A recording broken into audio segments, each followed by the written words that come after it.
On est tous coupables de faire tourner nos projets en boucle dans notre tête sans jamais les lancer. Et puis il y a ceux qui changent de dimension, qui démarrent de France, qui vont à l'Europe, de l'Europe qui vont conquérir le monde, qui traversent l'Atlantique, combattre en territoire ennemi, montent de catégorie, affrontent une machine à chaos. C'est de Bruno Surage dont je parle, l'enfant du pays. C'est Bruno qui nous a inspirés pour faire ce podcast. On ne se sentait pas prêt comme Bruno, probablement à Tijuana, et on n'est pas prêt, mais on allume les caméras, on allume les micros, on baisse le menton, on lève les mains, et c'est parti. Et en parlant d'inspiration, qui dit épisode 0, dit parrain de luxe. Et quel parrain? Un homme qui a pris tous les risques. Professionnel d'abord, puisqu'il a quitté RMC Sport pour monter son propre podcast avec son camarade Aldric, qu'il a quitté Paris pour Nice il y a quelques jours, et qu'en short notice, il a accepté de monter dans un train pour être parmi nous dans quelques minutes. Je parle évidemment du visage du MMA français dans les médias, Alexandre Herbinet, a.k.a. Herbie, qui aujourd'hui sera réfugié politique pour nous parler secrètement de son amour du noble art. Alexandre, le docteur en histoire du bourre-pif à la sauce teriyaki, des samouraïs jusqu'à nos jours. C'est parti pour le premier épisode d'Invisible. Place aux invités, asseyez-vous confortablement. Le monde ne cesse pas d'exister parce qu'on ferme les yeux, n'est-ce pas? Alors Bruno, Alex, juste avant que vous preniez place, on discutait du fait que seuls les grands champions acceptent les short notice. Et vous avez tous les deux accepté un short notice. Toi de quelques heures, Bruno de quelques jours. On sait qu'on a déjà des gens qui représentent les valeurs du sport. Il y a de moins en moins de boxeurs qui prennent des short notice. Bruno en a fait partie. Et avant que vous arriviez, on discutait de ce qu'on appelle une statistique de fou malade, que peut-être même Alex ne connaît pas. J'ai compilé les palmarès des 20 meilleurs boxeurs et boxeuses françaises en activité actuellement.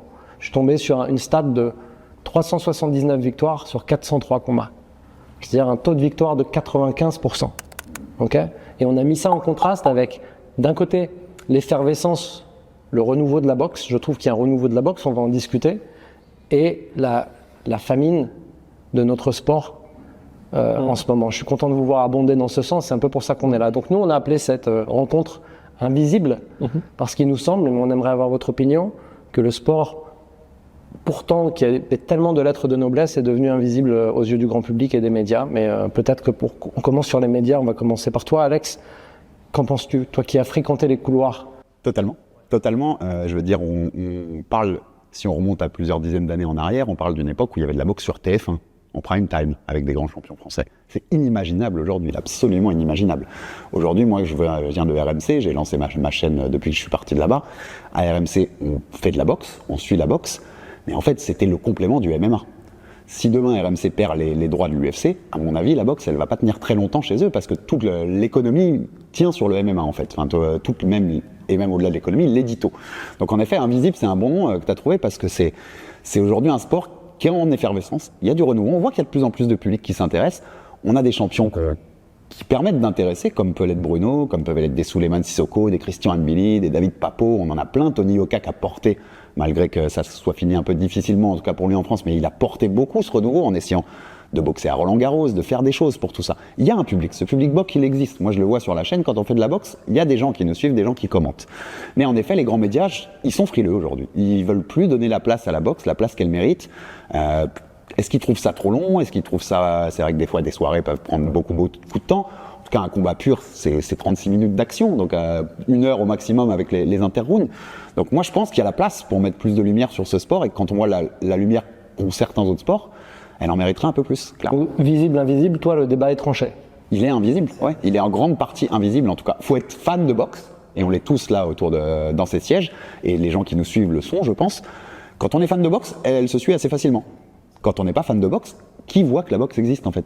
C'est vrai, Bruno? C'est clair, moi, de mon point de vue, c'est que vrai que c'est traité en surface, et il y a un vrai traitement d'actualité, et on va jamais chercher en profondeur. Et moi qui suis passionné de boxe, je vais fouiner sur Twitter ce qui se passe, etc.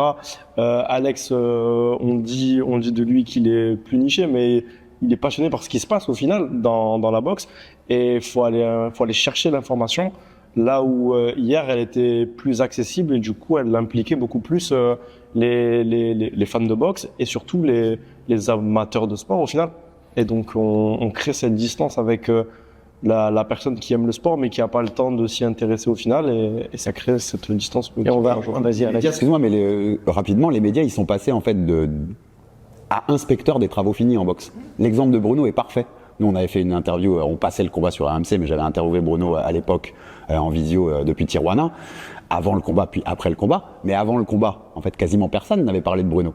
Par contre, une fois qu'il a mis KO Munguia devant un stade comble et qu'on a vu la portée de l'exploit, là, beaucoup plus se sont... Donc c'est là où je dis le côté inspecteur des travaux finis. On a besoin que les médias s'intéressent à nos champions avant qu'ils aillent réaliser les exploits. Et juste avant votre arrivée, j'ai consulté le coach le plus populaire du moment, coach GPT.